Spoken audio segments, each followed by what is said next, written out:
the country whose title I've been so greatly privileged to bear during so much of my life and duty. The banquet hall was ready. The candles had been lit, the musicians were waiting, and Britain's most carefully selected guests were moments away from entering.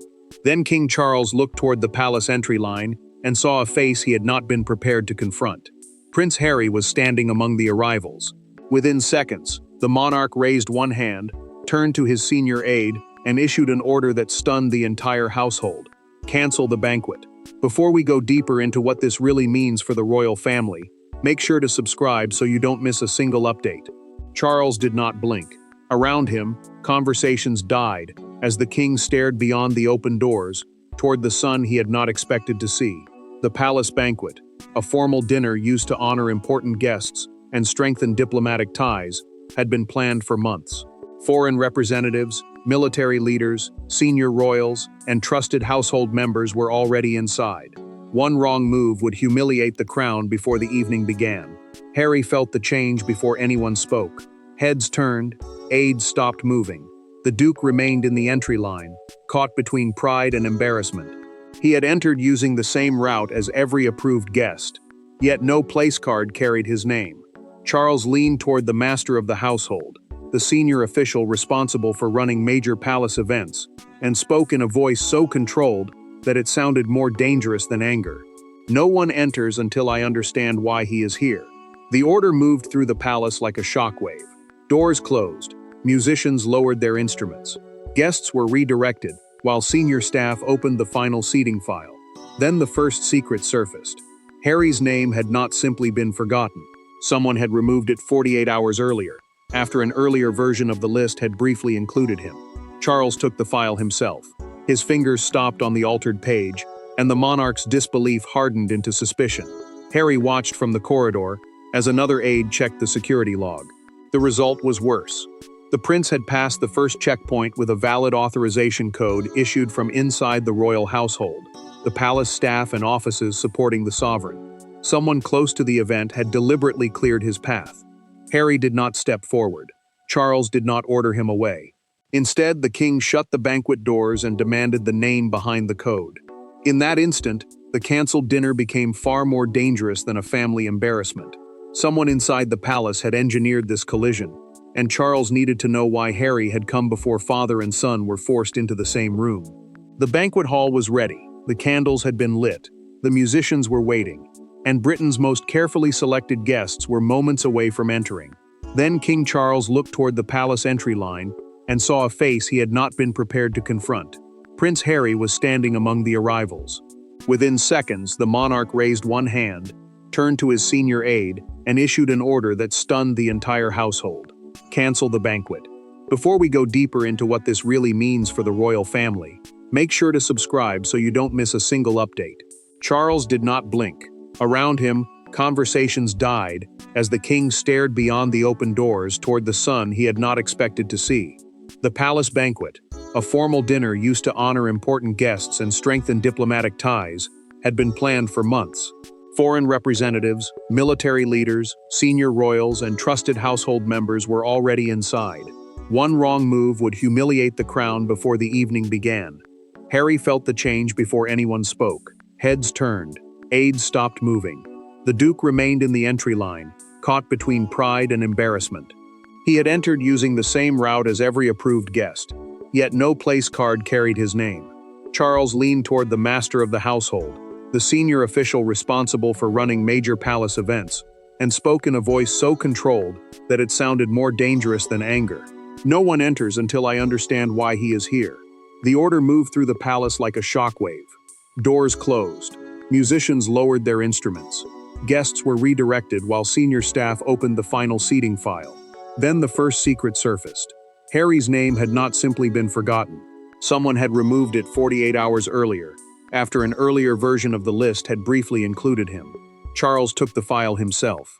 His fingers stopped on the altered page, and the monarch's disbelief hardened into suspicion. Harry watched from the corridor as another aide checked the security log. The result was worse. The prince had passed the first checkpoint with a valid authorization code issued from inside the royal household, the palace staff and offices supporting the sovereign. Someone close to the event had deliberately cleared his path. Harry did not step forward. Charles did not order him away. Instead, the king shut the banquet doors and demanded the name behind the code. In that instant, the cancelled dinner became far more dangerous than a family embarrassment. Someone inside the palace had engineered this collision, and Charles needed to know why Harry had come before father and son were forced into the same room. Harry's appearance had not begun at the palace gates. It began 3 weeks earlier, in a private room at Windsor, when a letter intended for the king was returned unopened. That rejection became the trigger no one inside the household fully understood. Harry did not see it as a procedural decision. He saw it as proof that his father was being kept beyond his reach. From that moment, reconciliation stopped being a request and became a mission he was prepared to force. The distance had already been growing. Charles and Harry no longer spoke freely, and every message now passed through palace secretaries or legal advisors. These formal channels, meaning the controlled offices that screen sensitive royal communication, were supposed to prevent further conflict. Instead, they turned every attempt at contact into another reminder that father and son were no longer trusted to speak without witnesses, records, or permission.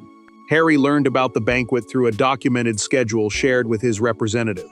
The palace dinner would place almost every senior royal inside the same building, including Charles. To the Duke, that made the event more than a ceremony. It became the only moment when he could be certain his father was physically close enough to hear him. 3 weeks before the dinner, Harry wrote by hand and asked for a private meeting. He avoided accusations. He made no demands. Yet the envelope returned unopened, with a typed notice stating that direct correspondence would not be accepted without prior authorization. The Duke read the message twice, tore the notice in half, then stopped. He carefully retrieved his original letter and placed it back on the desk. Someone, he decided, was preventing the king from even knowing that his son had tried. Charles knew nothing about it. When the returned letter was later recorded in the file opened after the banquet was halted, the monarch turned toward his private secretary. His anger arrived quietly, which made it more severe. "Who decided my son's words were not mine to read?" he asked. No immediate answer came. The path into the palace had been arranged through a recorded call between one sympathetic staff member and Harry's representative. That employee provided a valid banquet authorization code, believing only a direct encounter could expose the blocked correspondence. William discovered the plan shortly before dinner. He chose not to warn Charles. The prince wanted to see whether his brother came seeking peace or carrying demands capable of tearing the family apart again. The unanswered letter explained Harry's desperation, but it also placed Charles on a collision course with the son, who had known about the plan and chosen to let it unfold. The palace corridor fell silent when the doors finally opened. Charles stepped forward without the crown, the uniformed escort, or the ceremonial confidence expected of a king. Harry stood 10 paces away, holding the sealed envelope against his chest. Neither man moved at first. Then the monarch dismissed the aides, walked toward his younger son, and asked the question everyone inside the palace feared would unleash years of buried resentment. "Why are you here, Harry?" The question hung between them like a verdict. William remained outside with Camilla and the senior household staff, each of them listening for any sign that the meeting had already gone wrong. Charles led his son into a private reception room beside the banquet hall, a small chamber normally used for brief conversations before major events. The king ordered everyone out. No lawyers, no secretaries, no cameras, no intermediaries to soften the damage. Harry placed the unopened letter on the table. His voice stayed low, but the anger beneath it was unmistakable. He told Charles that ordinary contact had become impossible, that every call disappeared into procedure, and every message returned through someone else's hands.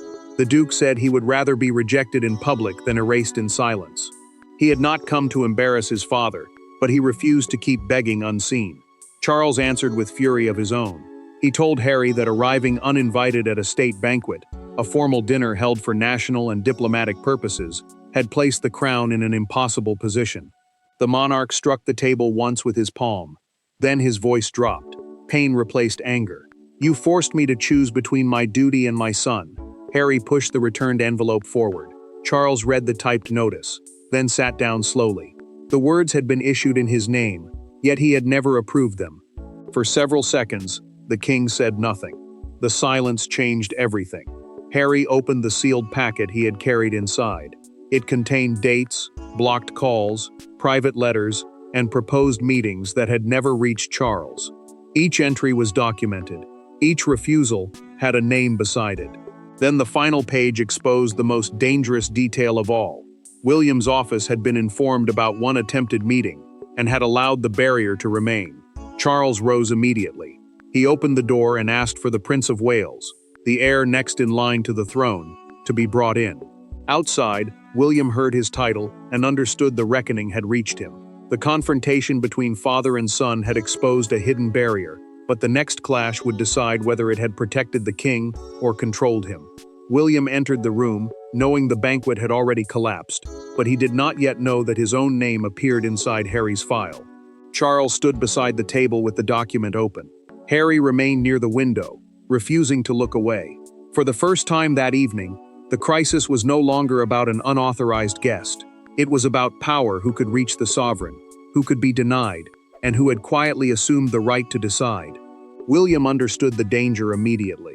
As heir, the person next in line to inherit the throne, he had taken a greater role in managing family risks, palace schedules, and any crisis that might weaken Charles at a critical moment. The prince believed Harry's interviews, accusations, and broken confidences had changed the rules. Access to the king could no longer be treated as a private family privilege when every conversation carried the threat of becoming public. Charles pointed to the entry showing the blocked meeting. His voice remained controlled, but restraint only sharpened the anger. He asked whether William knew his brother had tried to reach him. The future king answered carefully. Yes, he had known of one request. No, he had not believed the timing was safe. The monarchy was under pressure. Their father was exhausted, and another confrontation could have caused damage no advisor could contain. Harry stepped forward. He accused William of turning protection into punishment and caution into control. The Duke said his brother had decided silence was easier than risk. William fired back that he had spent years containing crises created whenever private pain became public ammunition. Neither man raised his voice at first. That made the hostility worse. William removed one cufflink and placed it beside the papers. The gesture exposed how badly his composure was slipping. He admitted that he feared another meeting would leave Charles emotionally shaken when the institution needed stability most. His motive, he insisted, was protection, not revenge. Camilla entered after hearing the tension rise. She revealed through a recorded palace briefing that the final order returning Harry's letter had not come from William. A security committee, a small group responsible for assessing threats and access, had acted under a standing directive approved months earlier. Charles closed the file. No one in the room could pretend this was routine. He declared that no committee, heir, or consort would decide which personal words he was allowed to read. Then the king suspended the authorization system and demanded the name of whoever had signed the directive. He had regained control, but doing so meant exposing the machinery that had operated behind him and those who believed the deception was justified. Beyond the private room, the palace continued pretending the evening could still be saved. Musicians waited with instruments raised.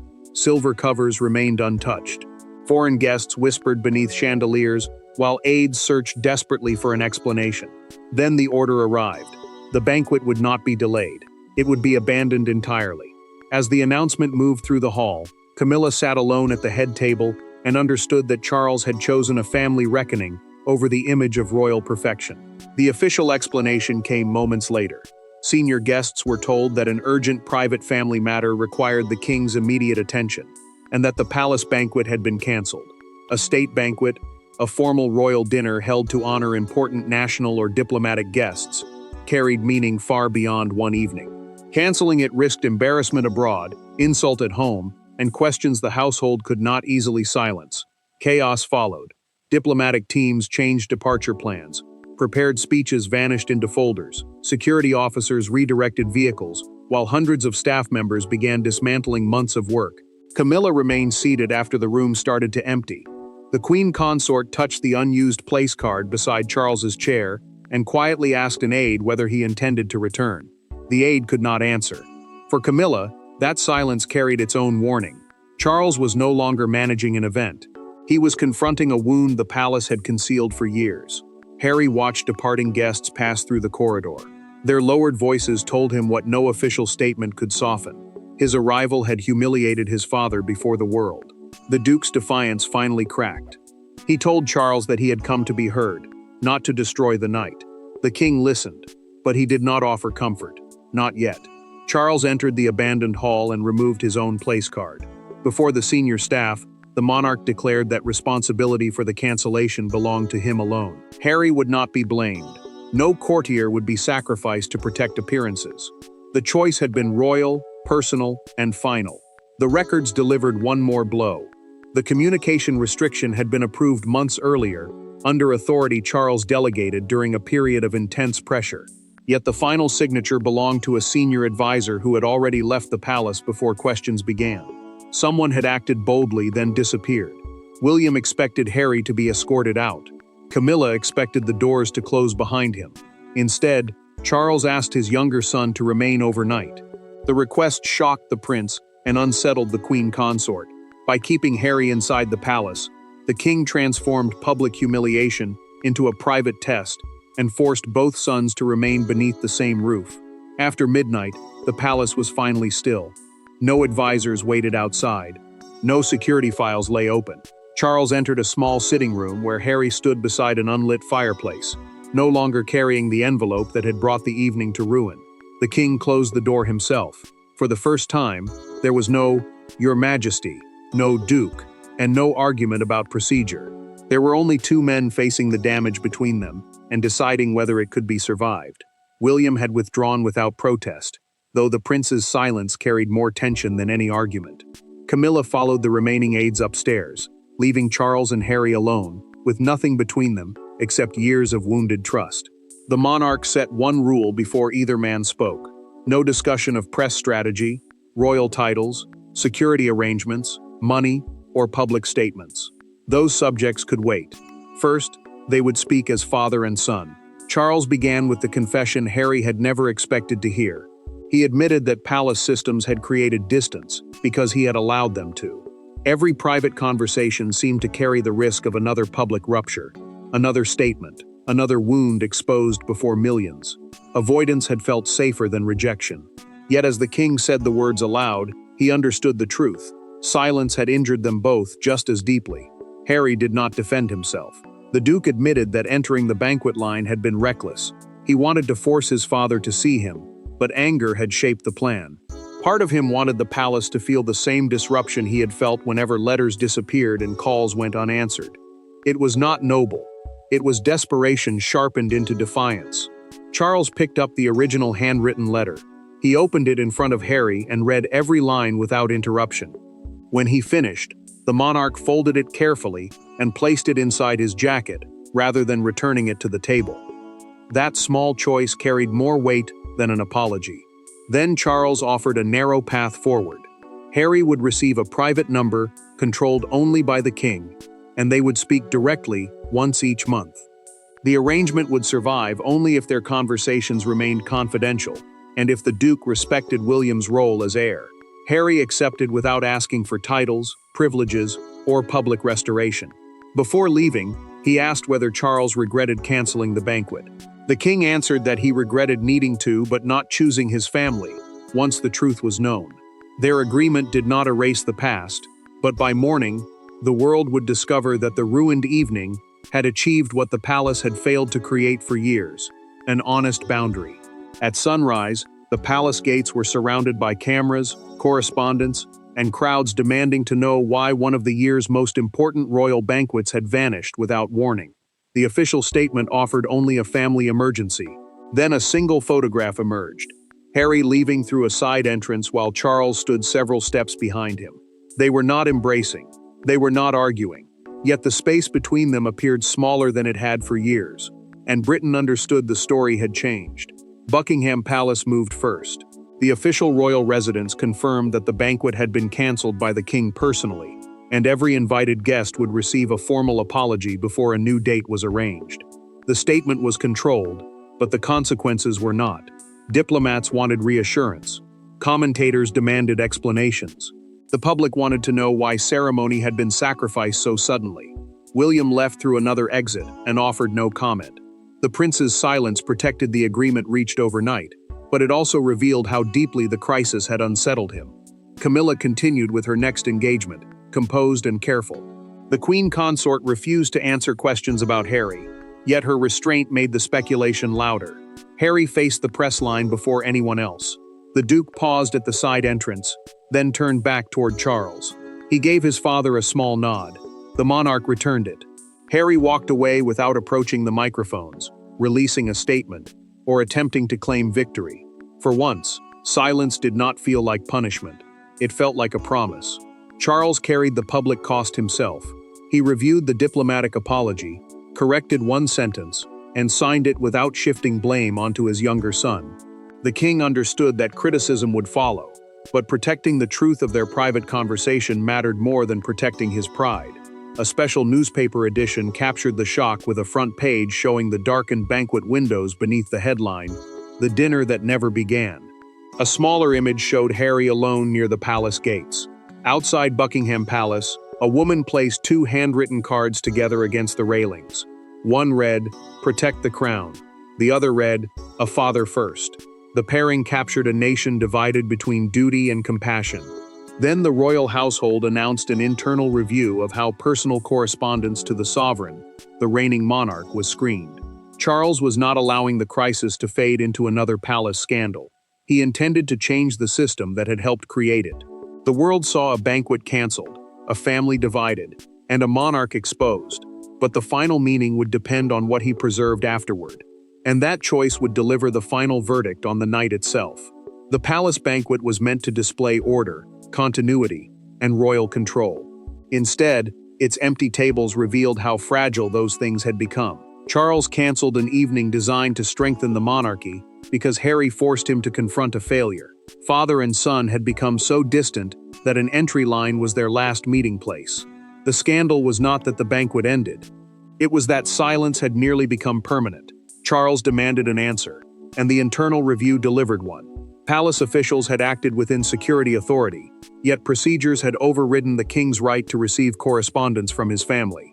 The review, an examination of decision-making, exposed no single villain.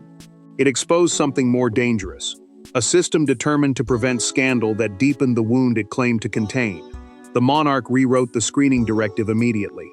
Sensitive messages could still be checked for threats, but no letter from his children could be rejected without his knowledge.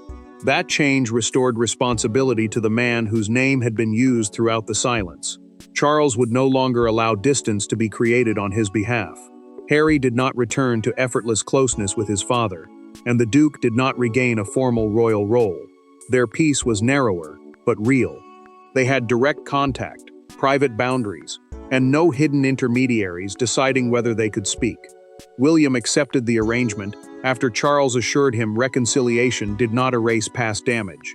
The prince remained cautious, but he no longer controlled the path between his brother and the king. Days later, Charles sat alone with Harry's handwritten letter.